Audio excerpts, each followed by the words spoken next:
Como el Señor lo había dicho mediante Moisés, el corazón de Faraón se endureció y no dejó ir a los israelitas. Éxodo 9:35.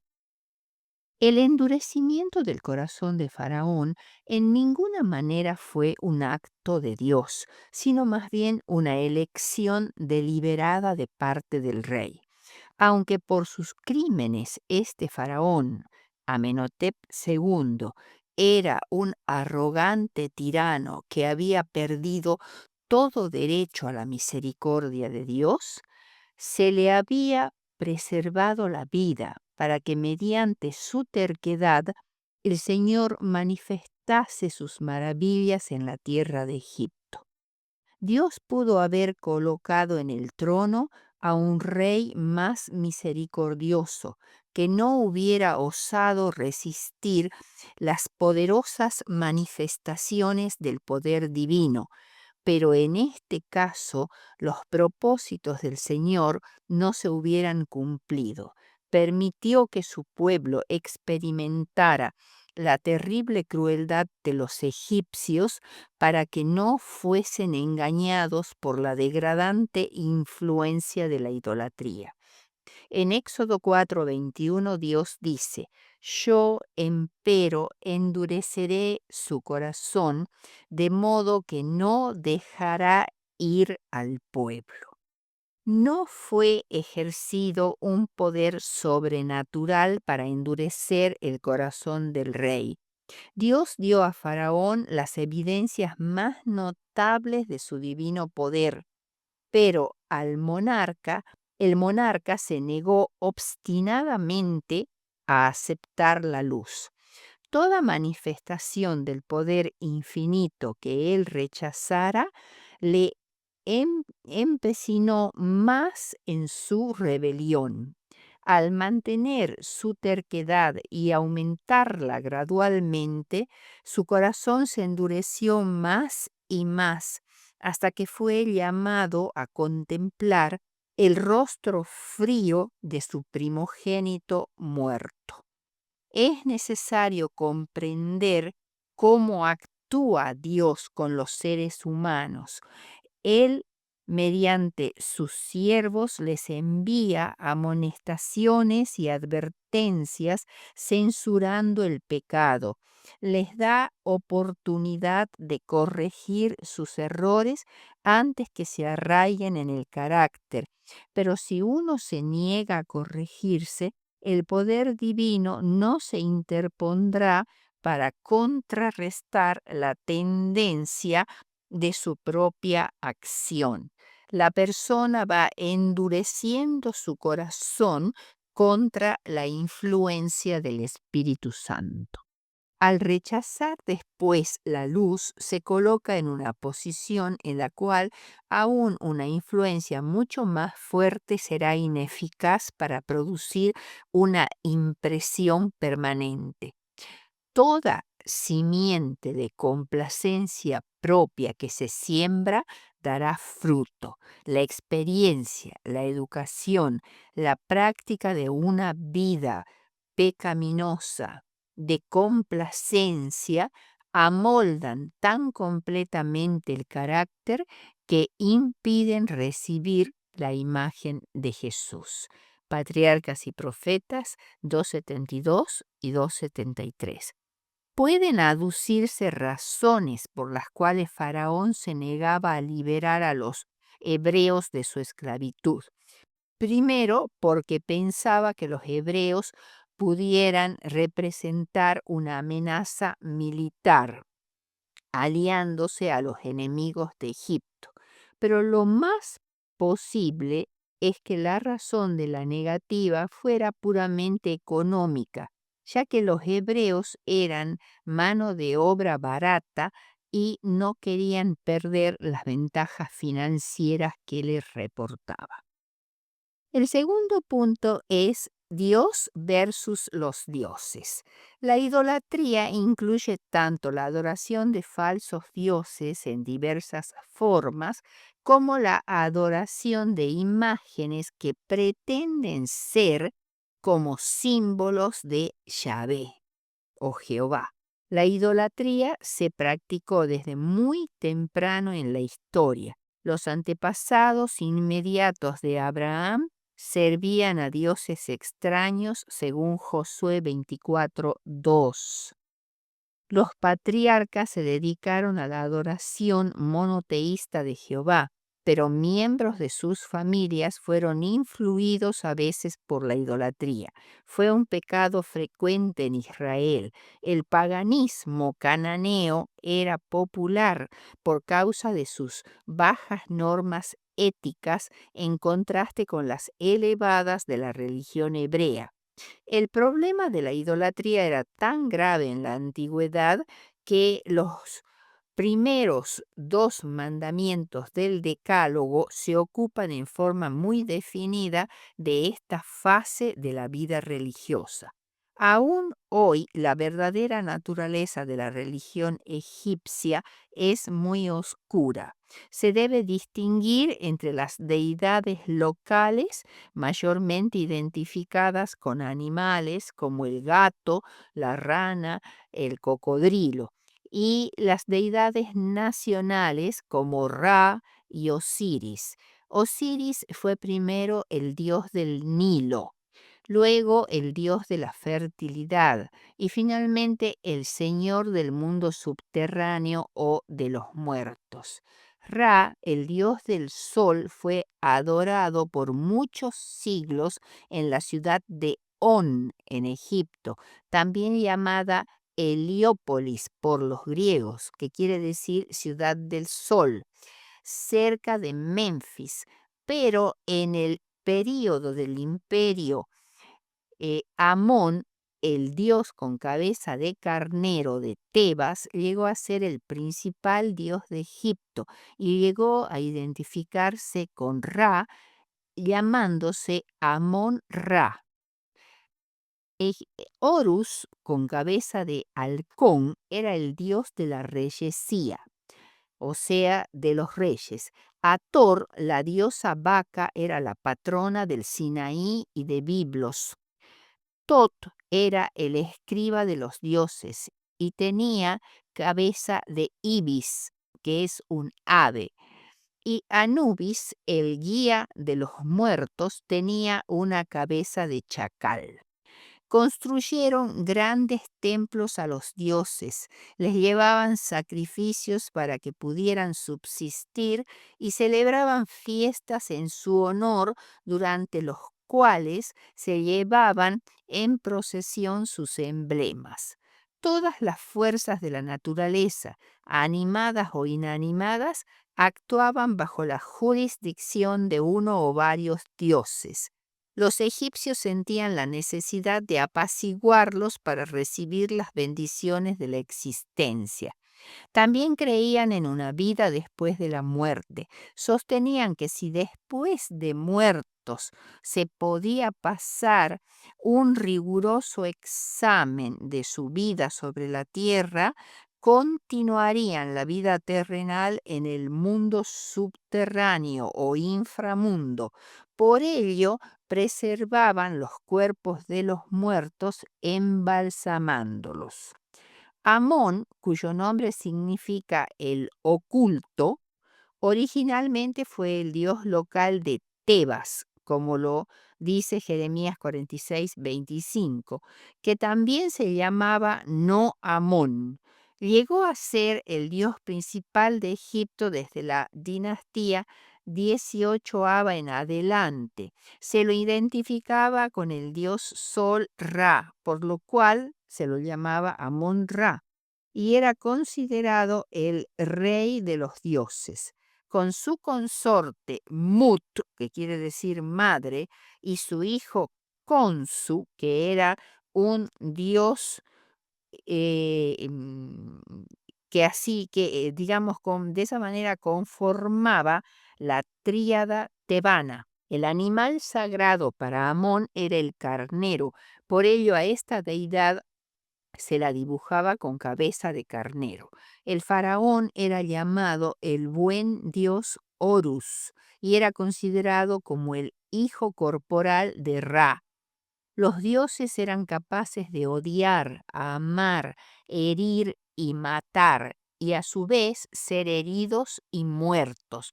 Muchos tenían rasgos animales y esos animales eran considerados sagrados. No se los podía dañar de ninguna manera. Todas las actividades de la vida estaban reguladas por esperanzas y temores relacionados con la vida en Occidente, que quería decir el más allá. El libro de los muertos era un documento mágico que se colocaba en el ataúd de los difuntos y era considerado un pasaporte para el otro mundo. Se declaraba a sí mismo intachable en un juicio post-mortem. Se creía que ese libro de los muertos era el remedio para sus pecados y le garantizaba la entrada en el mundo mejor.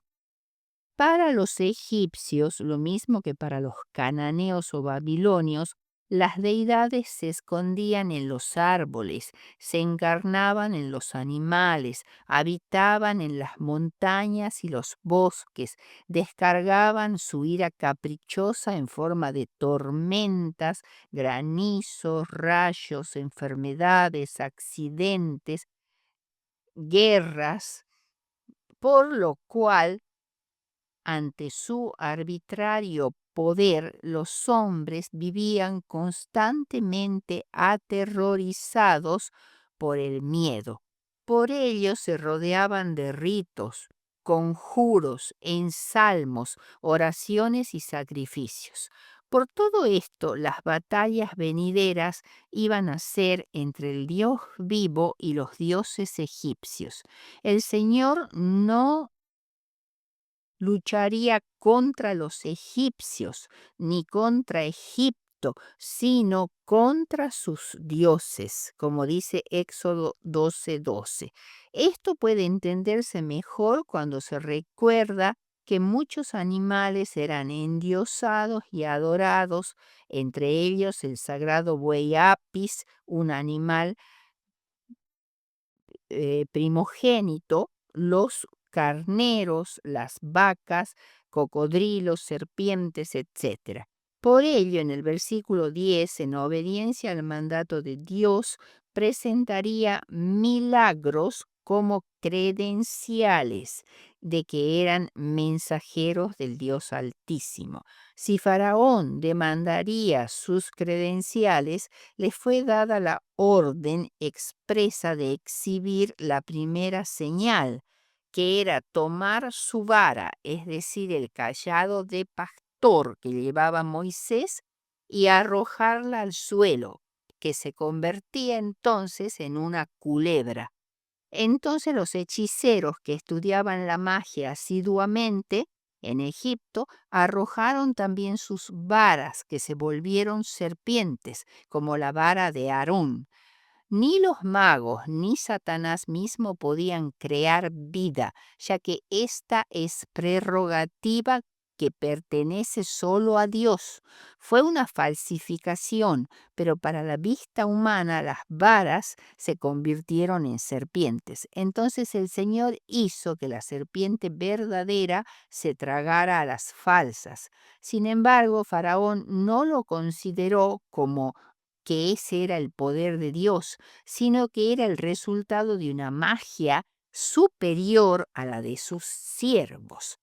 Números 33:4 dice, el Señor dictó sentencia contra los dioses egipcios. Esto se cumplió cuando la serpiente en la que se convirtió la vara de Aarón devoró a las otras serpientes. Recordemos que el faraón tenía en su corona la figura de una cobra que personificaba a la diosa Huachet, que representaba el poder soberano de los faraones a los cuales los protegía.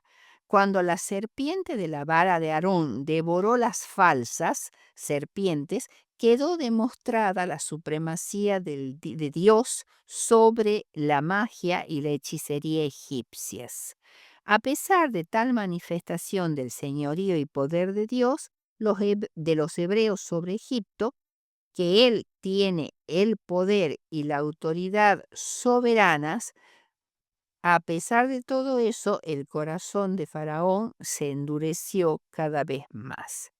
Veamos ahora el tercer punto. ¿Quién endureció el corazón de Faraón? Éxodo 7, 3, 13, 14 y 22. El endurecimiento del corazón del Faraón fascina a los estudiosos de la Biblia. En el proceso del endurecimiento del corazón de Faraón, primero fue el propio Faraón quien se negó obstinadamente a humillarse ante Dios. En Éxodo 4:21 dice: yo endureceré su corazón, refiriéndose a Faraón, de modo que no dejará ir a mi pueblo. De ninguna manera el endurecimiento del corazón de Faraón fue un acto de Dios, como una elección deliberada de parte del rey. O sea, no fue una acción de Dios, sino una elección deliberada de parte del rey. Patriarcas y Profetas 2:72. Dios envió luz que tenía el propósito de señalarle a Faraón los errores de su conducta, para suavizar y subyugar su corazón e inducirle a cooperar con la voluntad divina. Desea toda la gente 289. Pero cada manifestación sucesiva del poder divino lo dejó más determinado a hacer su propia voluntad. Al rehusar ser corregido, despreció y rechazó la luz hasta que quedó insensible a ella y la luz finalmente le fue retirada. Fue su propia resistencia a la luz lo que endureció su corazón. Aún los paganos reconocieron que fueron Faraón y los mismos egipcios quienes endurecieron su corazón y no Dios. Primera de Samuel 6:6 dice: ¿por qué endurecéis vuestro corazón como los egipcios y Faraón endurecieron su corazón? Dios no se complace con el sufrimiento y la muerte de los impíos, sino que desea que todos se arrepientan y se salven. Ezequiel 33:11. Primera de Timoteo 2:4, segunda de Pedro 3:9. Él hace que su sol brille sobre los malos y los buenos, pero todo lo bueno que Dios hace por nosotros depende del terreno en que cae la semilla y al hijo de material y el tipo de material de nuestro corazón. La influencia del Espíritu de Dios sobre los corazones de los hombres produce diferentes efectos. Así como el sol derrite la cera y endurece la arcilla, todo dependerá de las condiciones del corazón. El corazón arrepentido permite que el Espíritu de Dios lo conduzca a la conversión y a la salvación, pero el impenitente endurece más y más su corazón. El endurecimiento del corazón de Faraón, referido a Moisés por Dios, tenía que ver con la continua negativa del rey a obedecerle y dejar salir a los israelitas. Éxodo 9:27 dice: entonces Faraón envió llamar a Moisés y a Aarón y les dijo: he pecado esta vez. Jehová es justo y yo y mi pueblo impíos. Aquí esto se refiere a la plaga del granizo acompañada de rayos que producían fuego, como bolas de fuego que corrían sobre la tierra. El granizo mató a los pastores y a los rebaños que quedaron a la intemperie y destrozaron por completo las cosechas de cebada y de lino. Esta plaga hizo una impresión mayor sobre el rey que cualquiera de los castigos previos. Fue la primera plaga que produjo la muerte de hombres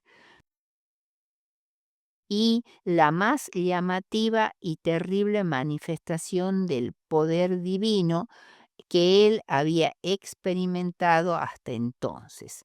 Fue entonces que Faraón admitió que había pecado y aunque fue notable una confesión tal, no representaba un verdadero y sincero arrepentimiento, ya que la expresión esta vez indicó más bien el efecto del temor sobre los terribles relámpagos y el granizo destructor que un verdadero y genuino pesar por el pecado.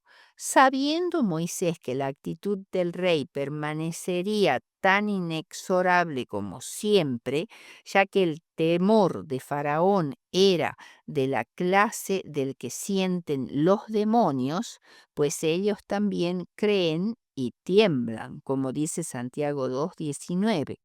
Un temor piadoso conduce a la obediencia, pero un temor falso induce a hacer promesas que no se cumplen y a un pecado mayor.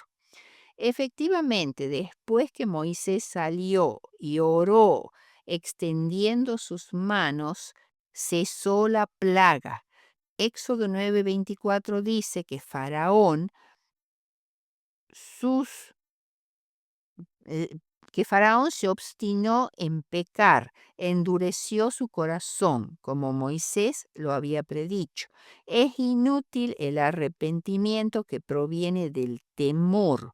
Se encuentra a Dios no en la tempestad ni en el fuego del temor, sino en la suave vocecilla que habla dentro de la mente humana solo en el silencio del alma. Y realmente así fue, porque en Éxodo 10:3 Moisés le responde a Faraón: ¿hasta cuándo no querrás humillarte delante de mí? Dice Jehová. Deja ir a mi pueblo para que me sirva. La confesión de Faraón, he pecado, fue anulada por una orgullosa reacción de su corazón rebelde. El arrepentimiento de Faraón no era genuino ni lo sería hasta que dejara salir a los israelitas. Hay otras 9 veces en que el registro bíblico afirma que el faraón fue el único responsable del endurecimiento de su corazón, sobre todo en las 5 primeras plagas. Faraón había dicho a Moisés: no conozco a Jehová en su primera visita. Ahora, en su segunda entrevista, Moisés le dice que ahora en esto conocerás algo del poder de Dios. Las plagas no tan solo tenían el propósito de hacer que Faraón y su pueblo reconocieran al verdadero Dios, sino también el propósito de destruir la confianza en el poder y la protección de sus falsos dioses. Cada una de las 10 plagas fue dolorosamente literal y estaba dirigida contra alguna fase de la religión falsa. Sin embargo, Faraón se endureció aún más. El orgullo le impidió reconocer su derrota y su corazón fue inexorable. Veamos ahora algunas generalidades con respecto a las plagas. Primero, las plagas son llamadas señales y maravillas para que todo el pueblo entendiera quién era él. Segundo, se dividen en dos grupos. Las 9 primeras plagas, que a su vez se dividen en 3 grupos de 3, y la 10ª, que es la única separada del resto. Tercero, las primeras plagas afectaron a los 3 hábitats creados por Dios en el Génesis, que son primero el cielo, la 7ª, la 8ª y la 9ª plagas, o los cielos también. Segundo, la tierra, la 3ª, la 4ª, la 5ª y la 6ª plaga. Y en tercer lugar, las aguas, que fueron la 1ª y 2ª plaga. Las plagas aludían a la reversión de la creación. Cuarto, las 3 primeras plagas fueron leves y breves y no causaron la muerte. Las 3 plagas siguientes fueron más graves y dañinas, ya que destruyeron el ganado y afligieron a los seres humanos con llagas. Las plagas 7ª, 8ª y 9ª fueron las más devastadoras, pues provocaron la muerte de hombres y animales y la destrucción también de las cosechas. Quinto, en general, cada plaga fue derramada después de una clara advertencia y exhortación a aceptar el mandato del Señor. La devastación podía ser evitada.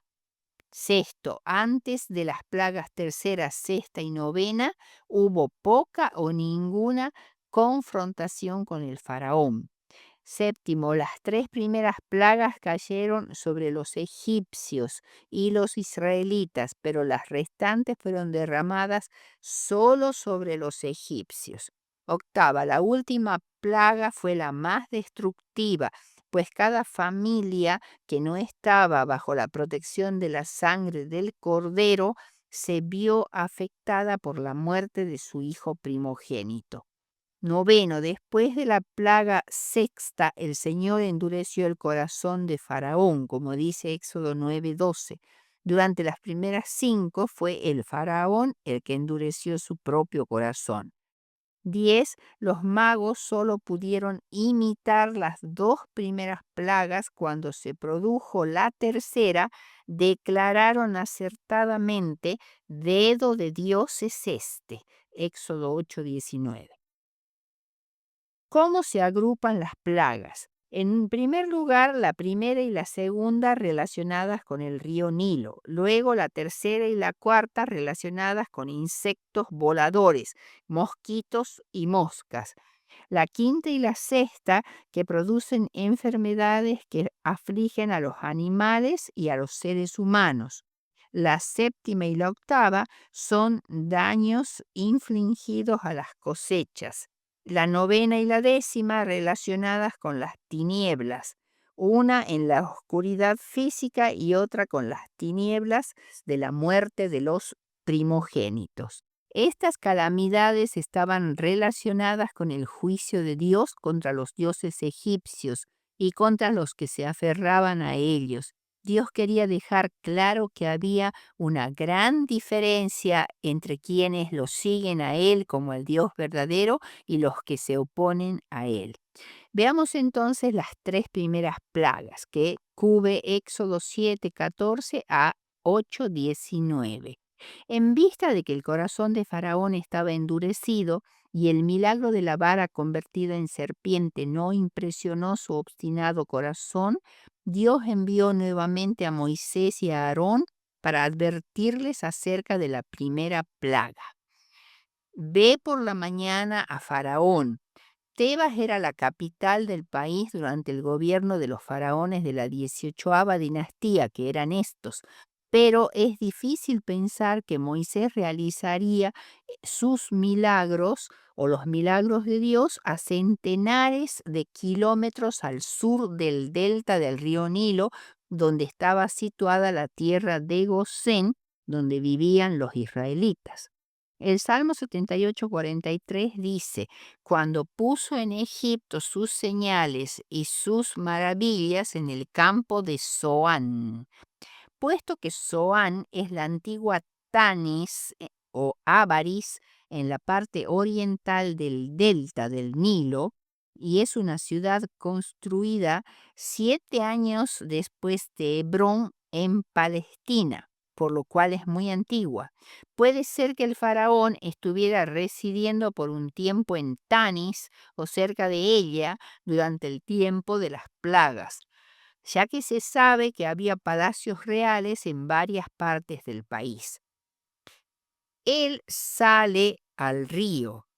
El rey iba al río Nilo cada mañana, dado que el alimento y la prosperidad de Egipto dependían del Nilo. Uno de los deberes del rey era rendir culto en sus orillas cada mañana. Patriarcas y Profetas 2:69. Moisés debía dirigirse al faraón, quien había declarado anteriormente que no conocía a Jehová, y decirle: en esto conocerás a Jehová. Las aguas del Nilo, fuente de fertilidad y bendiciones, habría de convertirse en un instrumento de muerte. Cada plaga estaba dirigida contra alguna fase de la religión falsa y debía inducir al rey y a sus consejeros a reconsiderar sus caminos y dejar la necedad de servir a los ídolos y cooperar con el Dios del cielo. Faraón y los sacerdotes acertadamente supusieron que estaba en juego tanto la estabilidad del sistema religioso egipcio como del Estado. El agua se convertirá en sangre. No significa que las aguas del Nilo meramente tomarían el color de la sangre, sino que en todo sentido y propósito se convertirían realmente en sangre. No se trataba de agua teñida por la tierra roja de Abisinia, ni por una concentración elevada de plantas y microbios microscópicos, algo similar a la marea roja de microorganismos que mata a millones de peces, hace apestar la playa y las torna inhabitables por un gas irritante que despide. El cambio del agua que se extendió a los diferentes brazos del río Nilo, sus arroyos o canales, sus estanques o grandes lagos permanentes formados por el Nilo y todos los depósitos o receptáculos artificiales donde se almacenaba agua para usarla después de la inundación anual. El cambio afectaría a todo Egipto.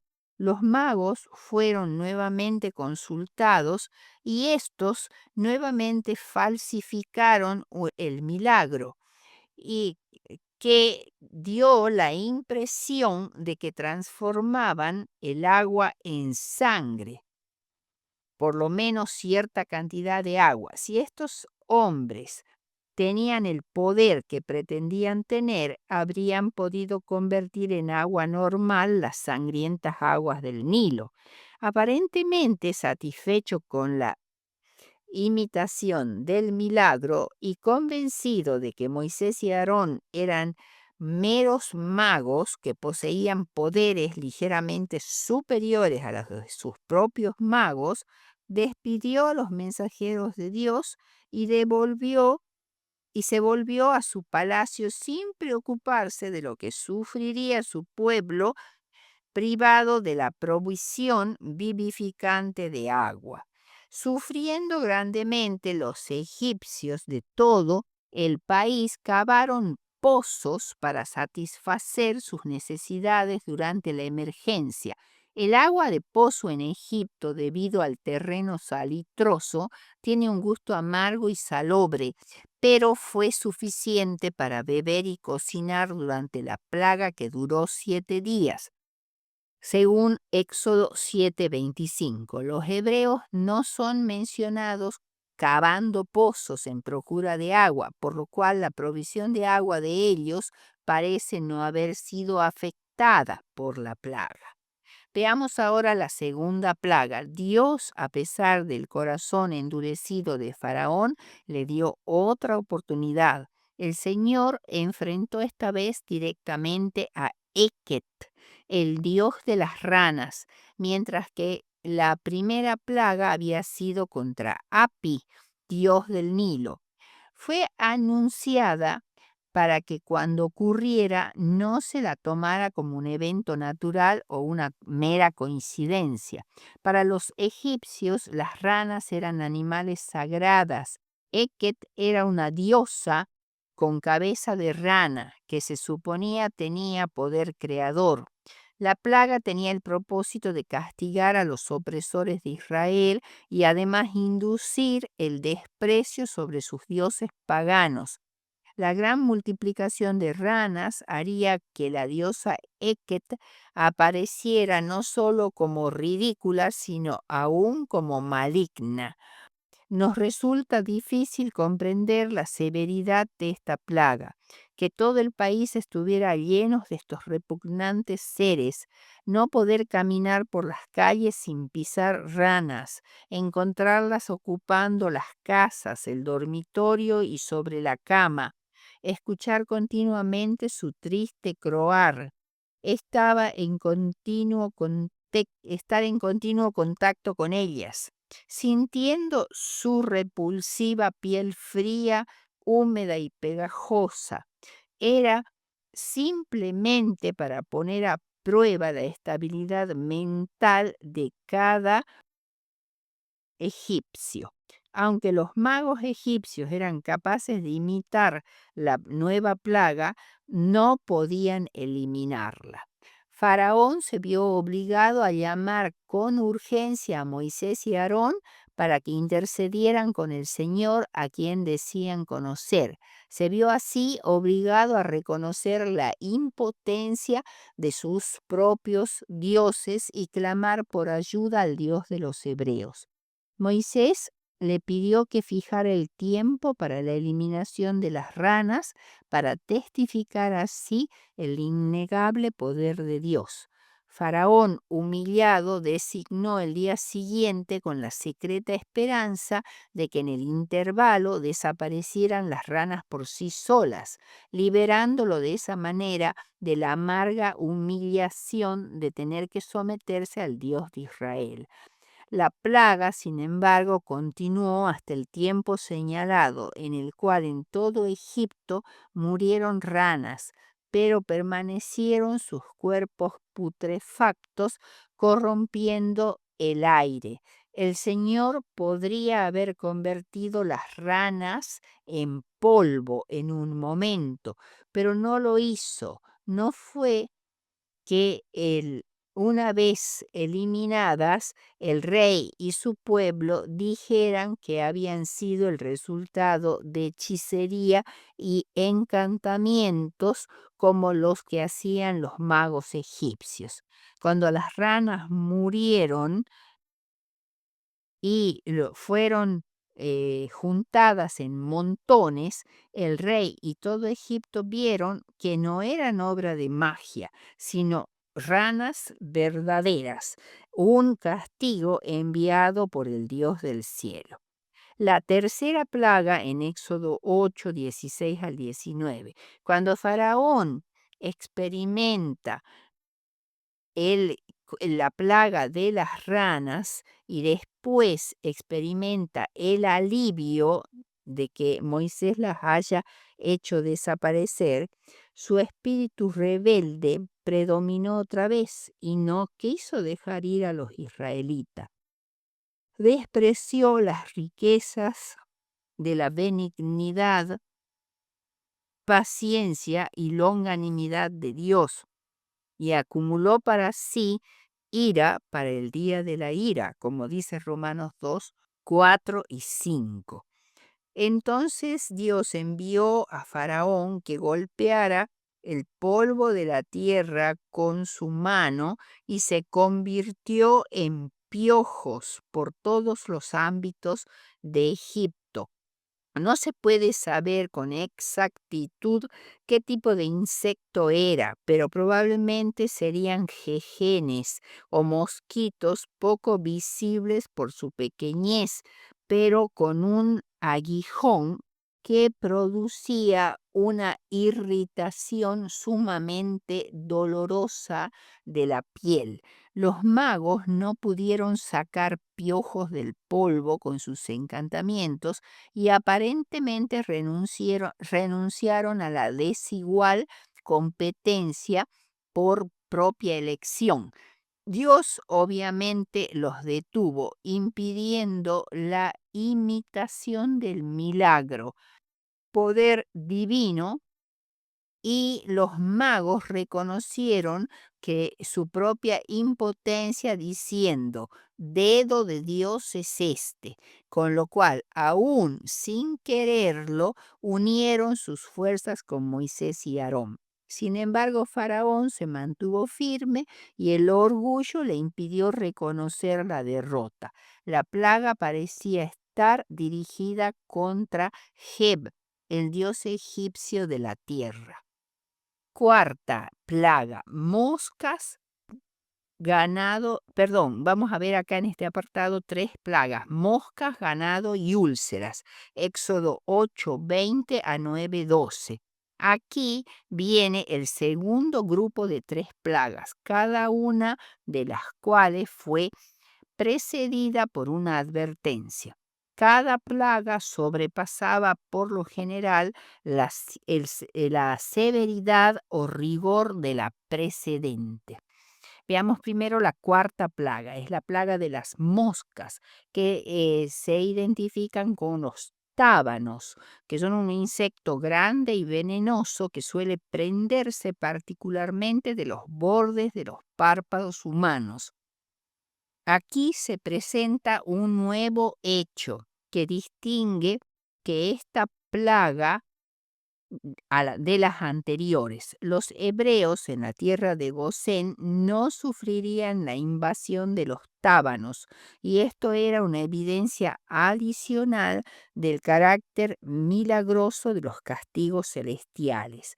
Esta era una evidencia adicional del carácter milagroso de los castigos celestiales, bien calculados para impresionar a las mentes pensadoras y honradas, que Dios no era una deidad local, ni siquiera nacional, sino que poseía un poder que se extiende sobre todos los pueblos. En esta ocasión, cuando toda la tierra fue corrompida por los tábanos, Faraón pareció estar más dispuesto a negociar con Moisés. Ofreció a los israelitas que ofrecieran sus sacrificios a Jehová y celebraran la fiesta que se proponían dentro de los límites de Egipto. Pero Moisés dijo claramente que esto no sería posible sin ofender la sensibilidad religiosa de los egipcios al ofrecer en sacrificio animales que ellos consideraban sagrados, lo cual sería considerado como algo muy malo, un atroz insulto a sus dioses.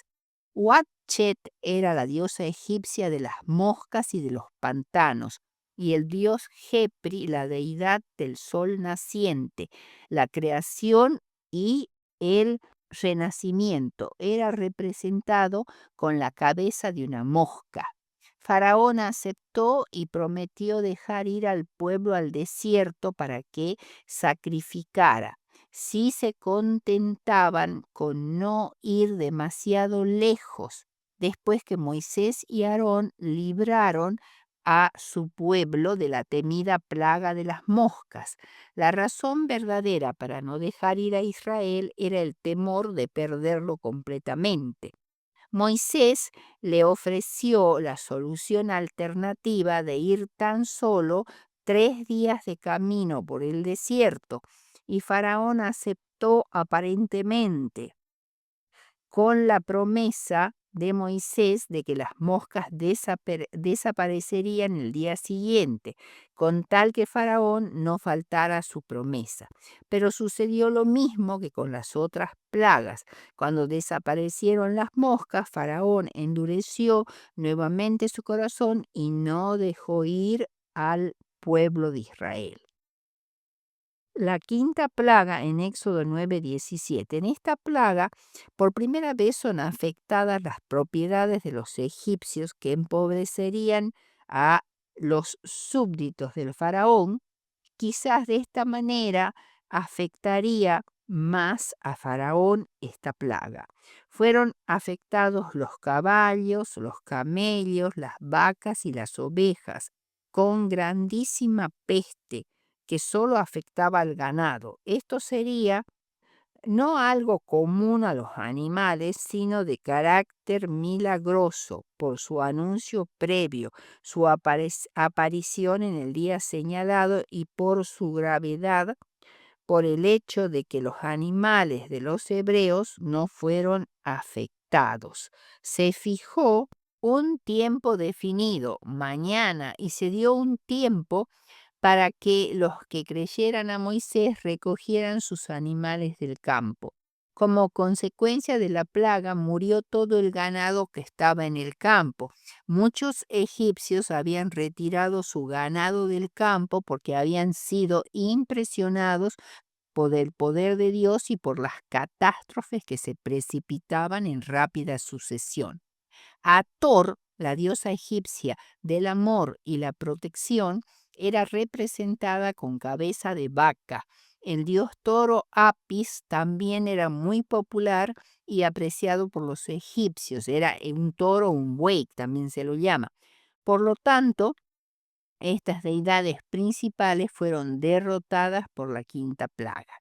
La sexta plaga, que está en Éxodo 9, 8 al 12, esta, al igual que la tercera, vino sin anuncio previo y se produjo probablemente cuando el rey estaba yendo hacia el río para realizar sus ritos diarios. Moisés debía esparcir las cenizas de un horno hacia el cielo. Otros traducen las cenizas como hollín. El horno en realidad era un fundidor y recordaba cómo 400 años antes se le había mostrado a Abraham la opresión de su pueblo bajo la figura de un horno humeante que representaba a Egipto, el horno de la aflicción. Este hecho de esparcir las cenizas era el cumplimiento de la promesa de la liberación. Las cenizas producirían en la piel abscesos o forúnculos que se abrían y producían una picazón insoportable. La plaga caía especialmente sobre los magos y hechiceros, con tal gravedad que no pudieron acompañar al rey, sino que huyeron a sus hogares en procura de protección y tratamiento. A pesar de todo esto, el corazón de Faraón permaneció duro e impasible. Esta plaga puso de un manifiesto la derrota total de Isis, la diosa de la medicina, la magia y la sabiduría, y de otras deidades como Sekhmet, diosa de las guerras y las epidemias, y de Imhotep, diosa de la medicina y la curación. El endurecimiento del corazón de Faraón no era un problema de índole intelectual, sino un problema espiritual, lo que le impedía tomar la decisión correcta. En el quinto grupo tenemos granizo, langosta y oscuridad. Y está en Éxodo 9, 13 a 10, 29. La séptima plaga es el granizo.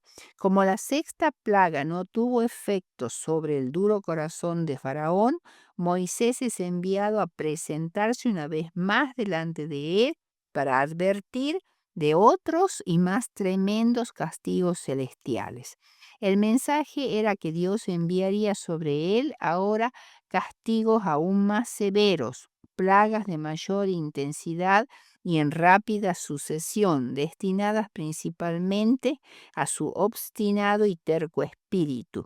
Hasta este momento Dios no había destruido a Faraón por su terca obstinación para que pudiera experimentar y reconocer el poder del Dios verdadero y ser compelido a dar gloria a Jehová, para, para que el nombre de Dios fuera proclamado por toda la tierra y se viera forzado a admitir que no solo el poder de Dios, sino también su justicia.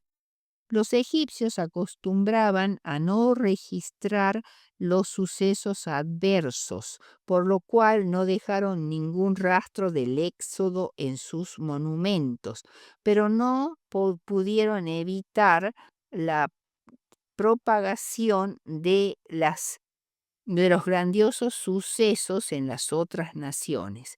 Yo te he puesto para mostrar en ti mi poder y para que mi nombre sea anunciado en toda la tierra. Éxodo 9:16. La séptima plaga demostraría que Jehová era el Señor del cielo y de la tierra, y que las fuerzas de la naturaleza, que eran idolatradas por los egipcios, estaban en realidad bajo el control del Dios de sus enemigos. Moisés anunció que el día siguiente, en horas de la mañana, Dios haría llover granizo muy pesado, como nunca hubo en Egipto. Tanto la lluvia y especialmente el granizo eran muy raros en Egipto. La región del Cairo solo tiene una precipitación anual de lluvia de unos 6 milímetros y el sur del Cairo, en él no cae una gota durante años. Por tanto, una tormenta de granizo era algo tan extraordinario como para ser considerado un castigo divino. Aún en medio del castigo, Dios todavía mostró misericordia, admitiendo a los egipcios de su ruina inminente y aconsejando que protegieran a los hombres y al ganado que estaban en el campo, haciendo que se refugiaran en sus casas. Había egipcios que habían aprendido a temer al Señor y se habían convencido de que el Dios de los hebreos era en realidad un Dios poderoso. Entre ellos estaban algunos funcionarios de Faraón, pero muchos opinaban que una granizada de tales proporciones sobrepujaba todo lo experimentado en Egipto y parecía imposible en absoluto. Moisés es enviado a levantar su vara hacia el cielo y aparecieron truenos y granizo. La electricidad que se describe aquí como fuego que corre sobre la tierra, como bolas de fuego. Fueron muertos los pastores y los rebaños que quedaron a la intemperie. Destrozó la mayor parte de la vegetación. Todo árbol que da cosecha y fruto. Fueron destruidos por completo también la cosecha de la cebada y la del lino. Y lo más llamativo fue fue la terrible manifestación del poder divino que arrancó del orgulloso rey la confesión de su error al interceder o al proceder con rebeldía. A pesar de todo esto, Moisés sabía que la actitud del rey permanecía tan inexorable como siempre. El temor que manifestaba Faraón era de la clase que sienten los demonios, pues ellos también creen y tiemblan, pero no los conduce a la obediencia. Esta plaga demuestra la inutilidad del arrepentimiento que se funda o proviene del temor. La octava plaga, las langostas, Éxodo 9, 13 al 10, 29. He enviado He endurecido su corazón. Se revela ahora un nuevo propósito en las plagas, que es convencer a las tribus de Israel para que todas las generaciones futuras creyeran que Jehová es el único Dios verdadero. Y si aún rehúsan dejar ir a mi pueblo, he aquí que mañana yo traeré sobre ti y sobre tu territorio la langosta, dice Éxodo 10:4. Las langostas, llamadas por Joel 2:25 el gran ejército de Dios, hasta hoy han sido calamidades periódicas para los países del cercano oriente. Antiguamente, una invasión de langostas se consideraba como el más terrible de los asolamientos que pudieran azotar a un país. Las langostas destruyendo prácticamente toda la vegetación, cosechas, verduras, arbustos y cardos, hasta la corteza de los árboles era atacada. Llegan en grandes mangas y el ruido de su vuelo hacía recordar a la lluvia o al crepitar del fuego en el pasto seco. Con su multitud oscurecen el cielo, cubren densamente la faz de la tierra, devorarían todo lo que sobreviviera al granizo desolador, especialmente el trigo y la espelta, que es un tipo de trigo de calidad un poco inferior.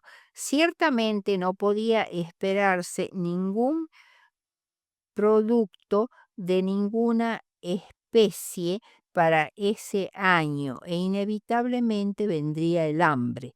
Las langostas entraron en las casas, además de atacar los sembrados. Se deslizaron por las paredes por decenas de millares. Fue en esta plaga en que los siervos, es decir, los cortesanos de Faraón, que hasta ese momento habían permanecido pasivos mientras el rey hacía las sucesivas y fatales decisiones que afectaban a la nación, habiendo ya perdido la mayor parte de su ganado y casi todas las cosechas de la estación, se alarmaron realmente temiendo que nuevas calamidades los arruinasen en forma permanente. Habían tratado de convencer a Faraón de permitir irse al pueblo israelita. Por eso hizo llamar a Moisés y les preguntó que quiénes del pueblo irían a la fiesta solemne de Jehová. Y éste contestó: iremos con nuestros niños y con nuestros viejos, con nuestros hijos y nuestras hijas, con nuestras ovejas y con nuestras vacas. Hemos de ir porque es nuestra fiesta solemne para Jehová. Éxodo 19. Esta respuesta produjo el enojo de Faraón y expresó que solo irían los varones, y en una segunda oportunidad se negó a dejar salir con ellos a los niños. Las langostas habían sido traídas por un viento del este desde el norte de Arabia, donde estos insectos se crían en grandes cantidades, lo cual no era lo usual en Egipto, ya que cuando las langostas llegaban a este país venían de Libia o de Etiopía, del sur o suroeste. Finalmente, cuando las langostas oscurecieron la tierra por su gran número y no quedó cosa verde, prácticamente todo el país, Faraón se apresuró a llamar a Moisés y a Aarón y les pidió que perdonaran su pecado y que oraran a Jehová para que quitara de su país esta plaga mortal. Sabiendo Moisés que las promesas del rey serían pronto quebrantadas, oró a Dios y entonces vino un fortísimo viento occidental, literalmente un viento desde el mar Mediterráneo y, perdón, es un viento occidental que provenía de la dirección del mar Mediterráneo y se llevó las langostas al mar Rojo. La novena plaga, que es la oscuridad, como sucedía siempre cuando se levantó el castigo el corazón de Faraón se endureció nuevamente y vino entonces la novena plaga, la oscuridad, sin previa advertencia, que duró 3 días, lo cual hace imposible la conjetura de que fue causada por un eclipse de sol, lo que la mayoría de los intérpretes cree que el milagro fue producido por el Chamsin, que es una tormenta de arena del desierto que ocasionalmente sopla sobre Egipto y cubre la tierra con una horrible oscuridad. Esto se debe a densas nubes de esta arena que el viento lleva y que intercepta la luz del sol, produciendo una oscuridad más profunda que las peores neblinas. La fina arena penetraba en cada habitación, aún en los armarios de las casas. Aun cuando Dios hubiera usado remolinos de arena para producir la oscuridad, con todo fue milagroso, pues aunque todo el país estuvo envuelto en oscuridad impenetrable durante 3 días, los hijos de Israel tenían luz viviendo en el mismo país. Esta plaga asestó un fuerte golpe a los dioses egipcios. Ra, el dios del sol, había sido el dios principal de Egipto durante siglos, y cada rey se llamaba a sí mismo el hijo de Ra. En el tiempo de Moisés, este dios era identificado con el nombre de Amón-Ra, y los templos más grandes de Egipto fueron edificados en su honor, como el templo de Karnak en el Alto Egipto, cuyas ruinas aún permanecen. Otro dios, que era el disco del sol, Atón. Mediante la novena plaga fue claramente demostrada la completa impotencia de estos dioses para ayudar a liberar a sus adoradores. Envió llamar a Moisés y el faraón le informó que los hebreos, incluso sus familias, podrían partir al desierto, pero debían dejar sus rebaños y majadas, lo cual aseguraría su regreso a Egipto. Pero Moisés rehusó terminantemente la propuesta, porque necesitarían de sus animales para los sacrificios para Jehová. Ante esta respuesta, Jehová endureció su corazón y con una ira furiosa, em, el faraón echó a Moisés. Al comprender que esto lo privaría del trabajo gratuito del cual Egipto había disfrutado por tanto tiempo. En su furor ordenó a Moisés que no volviera bajo pena de muerte, y Moisés le dijo: Bien has dicho, no veré más tu rostro, porque llegado a este punto serían inútiles entrevistas futuras. En conclusión, el objetivo principal de las plagas no era castigar a los egipcios, a quienes Dios amaba como a todas las criaturas humanas. Lo que Dios pretendía era demostrar que la idolatría conducía a las personas al temor y a la esclavitud. Aunque los hebreos padecían bajo la esclavitud egipcia, los egipcios padecían sin saberlo por la esclavitud de los dioses egipcios. Números 33:4 declara claramente que Jehová había hecho juicios contra sus dioses. Cada plaga o juicio estaba dirigida contra múltiples dioses egipcios que cautivaban la imaginación, los pensamientos y los sentimientos del pueblo, influían en su comportamiento y su vida social y los hacían totalmente esclavos del pecado. Los seres humanos son ingeniosos a la hora de crear sus propios ídolos.